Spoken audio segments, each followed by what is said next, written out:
Otep à tous, bienvenue sur la chaîne des panafricanistes, par essence, par conviction et par excellence. Celle des citoyens qui émitent par nécessité et obligation de combat. Nous sommes une chaîne qui n'est guidée que par nos ancêtres et rien que par les ancêtres qui appartiennent à l'égrégore du monde noir. Par conséquent, nous ne croyons en aucun Dieu venu de l'étranger. Toutefois, cette vidéo n'est aucunement destinée à inciter à la haine ou à la violence, car nous menons un combat qui est d'abord et avant tout spirituel, intellectuel et démocratique. Ensuite, il est politique, géopolitique et géostratégique. Contre l'impérialisme, le colonialisme, le néocolonialisme et l'endocolonat, qui sont tous qualifiés de crimes contre l'humanité. Nous menons ce combat sur la base du principe fondamental que nous avons hérité de nos ancêtres kémites, qui est celui de la Mahat, c'est-à-dire solidarité, vérité et justice. Vous êtes donc en droit de connaître la vérité et nous avons l'obligation de vous dire la vérité, rien que la vérité, afin que justice soit rendue au continent africain. Et ça, c'est notre modeste contribution dans cette noble lutte en faveur de la souveraineté, la dignité, la solidarité et l'unité africaine. C'est exactement ça que nous appelons le panafricanisme. Bien-aimés frères et sœurs, les États-Unis sont en difficulté. Les États-Unis, en voulant trop gagner, ont fini par perdre. Les États-Unis n'ont reçu aucun mandat, qu'il soit humain, qu'il soit divin, de contrôler le monde, de dominer le monde. Mais à force de vouloir dominer le monde, les États-Unis se trouvent maintenant en difficulté. Les Américains ont échoué en Israël. Ils ont soutenu la politique d'Israël, mordicus. Mais aujourd'hui, on voit que même aux États-Unis, il y a beaucoup de gens, les populations, qui demandent que ça s'arrête, qui demandent qu'il faut maintenant trouver une solution définitive à la crise. Que ce soit aux États-Unis, que ce soit en Europe, que ce soit en Asie, les voix s'élèvent maintenant, ce qui n'était pas le cas avant. Les États-Unis, dès que ça a commencé, ils ont soutenu, bien sûr, l'intervention israélienne, la réplique. Après l'attaque du Hamas, ils ont soutenu la réplique. Mais sans limite. Et puis, ils n'ont jamais proposé une solution définitive à cette crise. C'est comme si, aujourd'hui, il est démontré que, effectivement, c'est le Qatar qui a financé le Hamas.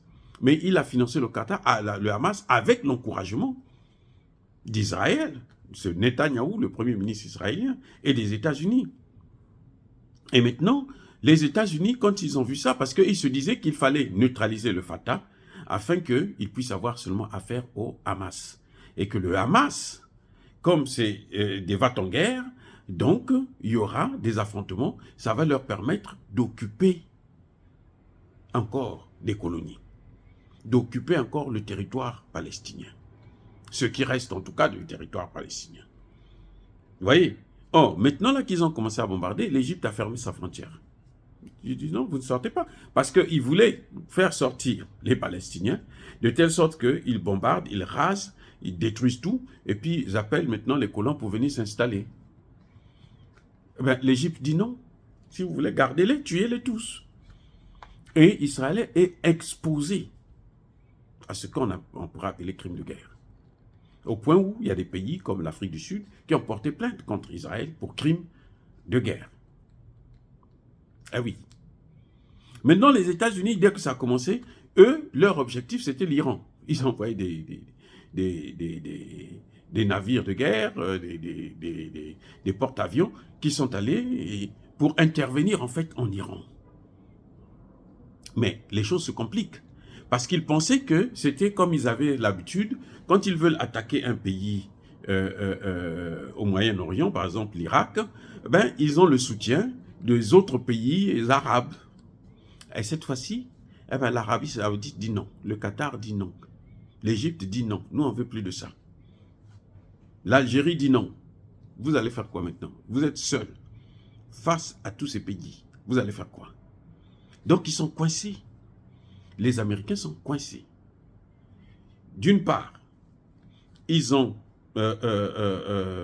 n'arrivent plus à arrêter Netanyahou, parce qu'on lui demande plutôt, même pas un cessez-le-feu, hein, une pause humanitaire, une longue pause humanitaire, eh bien Netanyahou dit, moi je ne veux pas de ça, moi je veux continuer la guerre. Les Américains se font baiser. Alors, maintenant, d'autre part, Israël avait commencé à normaliser ses relations avec l'Arabie Saoudite. Et tout ça, c'est parti en fumée, ils ont tout chamboulé. Ce sera plus facile, surtout que l'Arabie Saoudite, aujourd'hui, est liée à l'Iran. Ils ont eu des accords. Ils ont pacifié leurs relations sous l'égide de la Chine et de la Russie.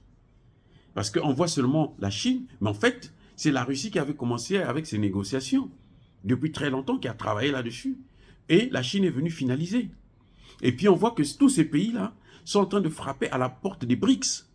Donc on voit maintenant qu'il y a d'une part les BRICS et d'autre part le G7 et l'OTAN. Les gens sont en train d'abandonner le G7 et l'OTAN pour aller vers les BRICS. Les BRICS, c'est la multipolarité. Le G7 et l'OTAN, c'est la monopolarité, avec l'hégémonie américaine. Et ils sont en train de perdre cette hégémonie, parce qu'ils ont voulu faire des guerres partout. Vous voyez, les Américains font des guerres partout. Hein. Ils ont une guerre en Ukraine, en Europe et l'Asie. Ils ont une guerre maintenant au Proche-Orient. Ils ont des guerres en Afrique. Vous avez la Libye et les conséquences de l'intervention en Libye. Ce que nous voyons dans le Sahel, dans le golfe de Guinée, c'est encore eux. Ce n'est pas d'autres gens, ce sont eux. Vous voyez, et là, maintenant, ils sont dans une situation très compliquée. Ils ne savent plus quoi faire. Et ils ont beau envoyer des missiles, aujourd'hui, leur enfant chéri, Israël, commence à être condamné, même par des Juifs eux-mêmes. Ici, aux États-Unis, il y a des Juifs qui ont marché pour demander que ça s'arrête. Et vous savez, pire, c'est qu'ils sont en train de mettre la vie des otages en danger. Il y a des otages qui pourraient probablement tomber sous les bombes israéliennes. Par le Hamas, les bombes israéliennes. Les parents des otages ne veulent rien savoir. Ils disent non, vous devrez arrêter cette affaire-là. Et quand les États-Unis tentent de faire pression sur Netanyahou, Netanyahou maintenant il refuse.